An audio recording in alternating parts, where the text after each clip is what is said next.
Good evening, everybody. I think we're saying let's go tonight. I think that's the thing we're saying. Tanya's words about spirit are still ringing in my ears. I mean, we've got 12,000 lakes and some good shopping and a great state fair, but I think we just showed the world that the best thing about Minnesota is Minnesotans. And I think we showed ourselves that when we are united in our aims and we're working as one team, we can do amazing things in the face of seemingly impossible odds. So now we're going to take our strength and our resolve and our care for one another to rebuild and build at the same time. Greater MSP is actively supporting the rebuild effort by raising millions of private dollars to fuel the small business comeback through the Economic Response Fund at the Minneapolis Foundation. Yes. We will make sure you hear more about that. And Greater MSP is taking responsibility to help lead the effort to build our next economy. One of the most important takeaways tonight is that that is work we must do, and it's work that's underway and showing results. Because some of you were in this theater 36 months ago when leaders got up on this stage, and they started asking some bigger questions than Minnesota was used to hearing.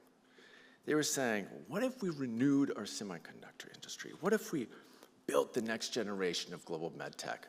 What if we invented the future of flight with hypersonic travel? Okay, we got some hypersonic fans.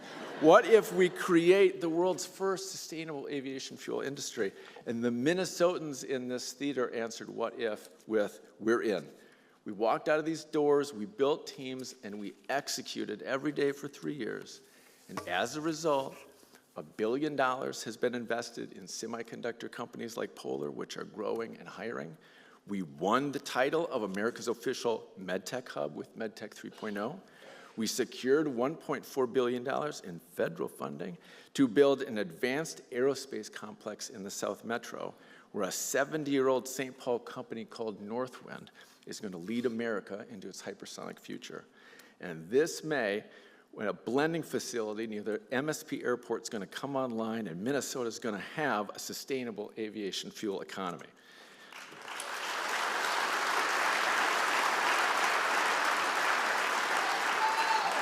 You will be flying on planes fueled with SAF this year.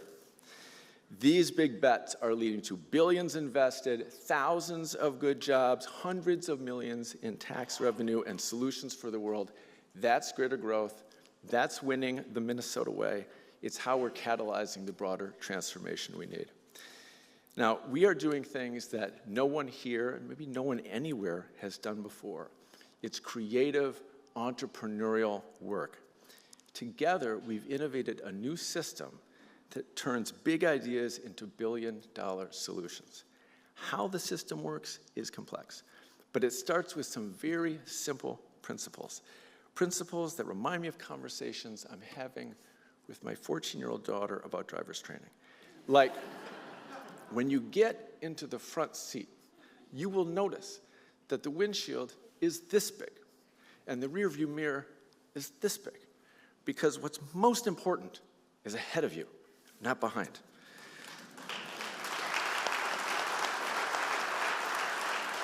I'll let you know how it goes, but you heard tonight that Greater MSP is driving a transformation of our economy so our people have more opportunity, more choices, more security, and more hope. And to do that, we focus on the future in front of us.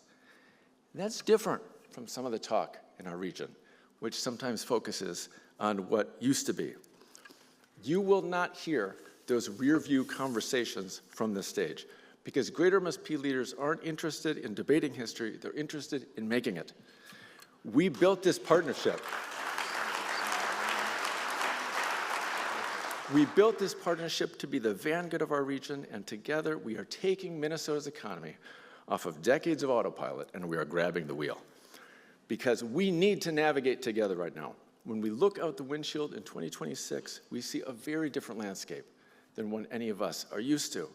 The rapid rise of artificial intelligence, climate disruption, unpredictability in government at all levels. It's unfamiliar, often unsettling, and it seems to be coming at us faster and faster. Dealing with the pace of change may actually be our first order challenge. Traditional ways of sharing knowledge across our community are not keeping up with the facts. Technologies like data centers and AI. We need to find ways to learn together faster. We need new trusted spaces where leaders can get accurate insights into the issues that are most relevant to build our future. So, Greater MSP is going to host the Compete event again this August with the regional chambers, and we will create a new forum where Greater MSP investor organizations can dig into the complex details of this strategy.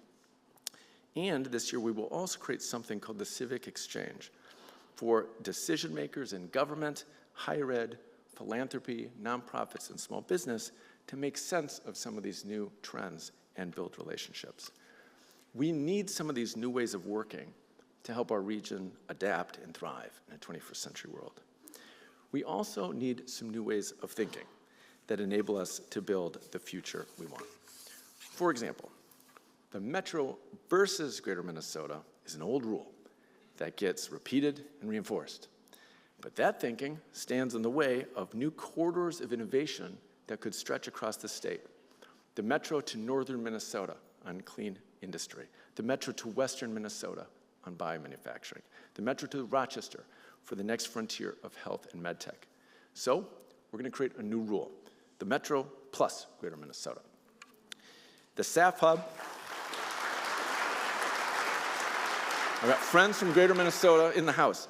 The SAF Hub, MBOLD, and MedTech 3.0 are designed to integrate regions of the state so we can compete and win together.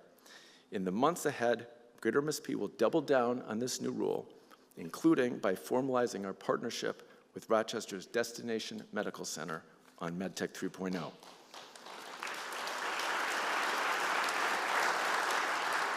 That is a strategy worth $28 billion to the state of Minnesota. Here's another old rule we don't like: community versus business. So we're all in on community plus business with the Groundbreak Coalition. This hugely ambitious mechanism unites the financial power of the private sector with the priorities of local government, or local community. Groundbreak is aligning $5 billion in capital to close gaps in housing and business ownership, especially in communities of color. Greater MSP is part of this nation-leading effort, which will add $15 billion to our region's economy this decade. Yeah, give a clap for that. Changing the way we think doesn't cost anything, but we're proving that it's worth billions.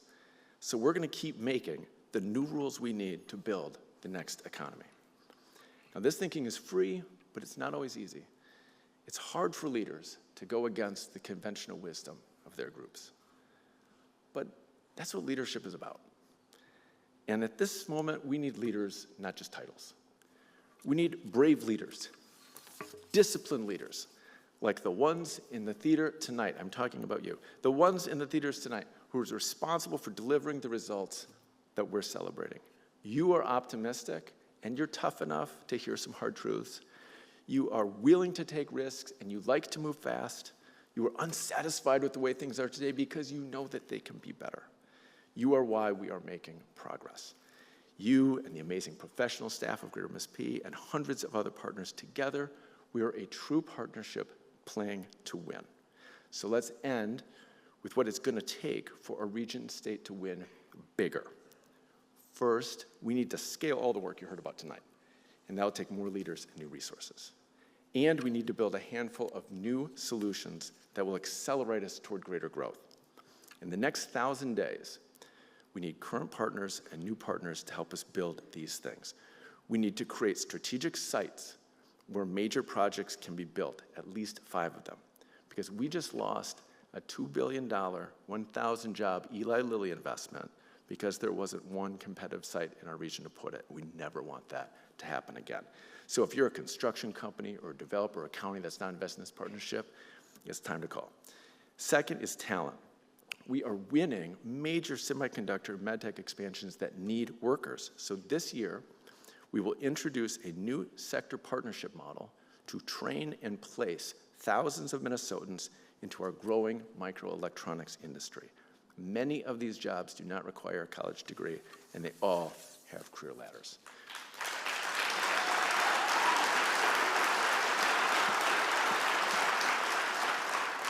We also need a state policy framework that helps us compete. We have a strategy that could beat the world, but to win, it's got to make bottom line sense to invest and hire here. We don't need to compromise our values. We just need to modernize our approach with a few practical improvements, like those being made in blue, purple, and red states across the country. In the next 1,000 days, we will also create growth capital to scale companies in our key sectors and industries. We'll find new ways to tell the amazing stories of this place to the world to build our brand. And finally, to fully realize our global opportunity, we will develop new global bridge partnerships with countries that resonate with Minnesota values and align to our growth strategy. And we're working on the first one with our neighbors to the north. Sites, talent policy, capital, brand, trade. It's a lot, it's bold, but it's what we must do. We must build to compete and win. So tonight, we're calling for that next set of leaders and organizations to step up and get into this work with us. I think you've sensed that there's something happening here, something new. We aren't just playing the game, we're changing it. And we believe, all of us here believe, that there's something better, it's possible, and we're willing to work for it. This is a moment where we're united and we're strong, and no matter what, we're never going to quit. And if we don't quit, we're going to win. So we are the spirit of Minnesota, and it's time to go make some more history. Thank you for being here tonight, for what you're doing.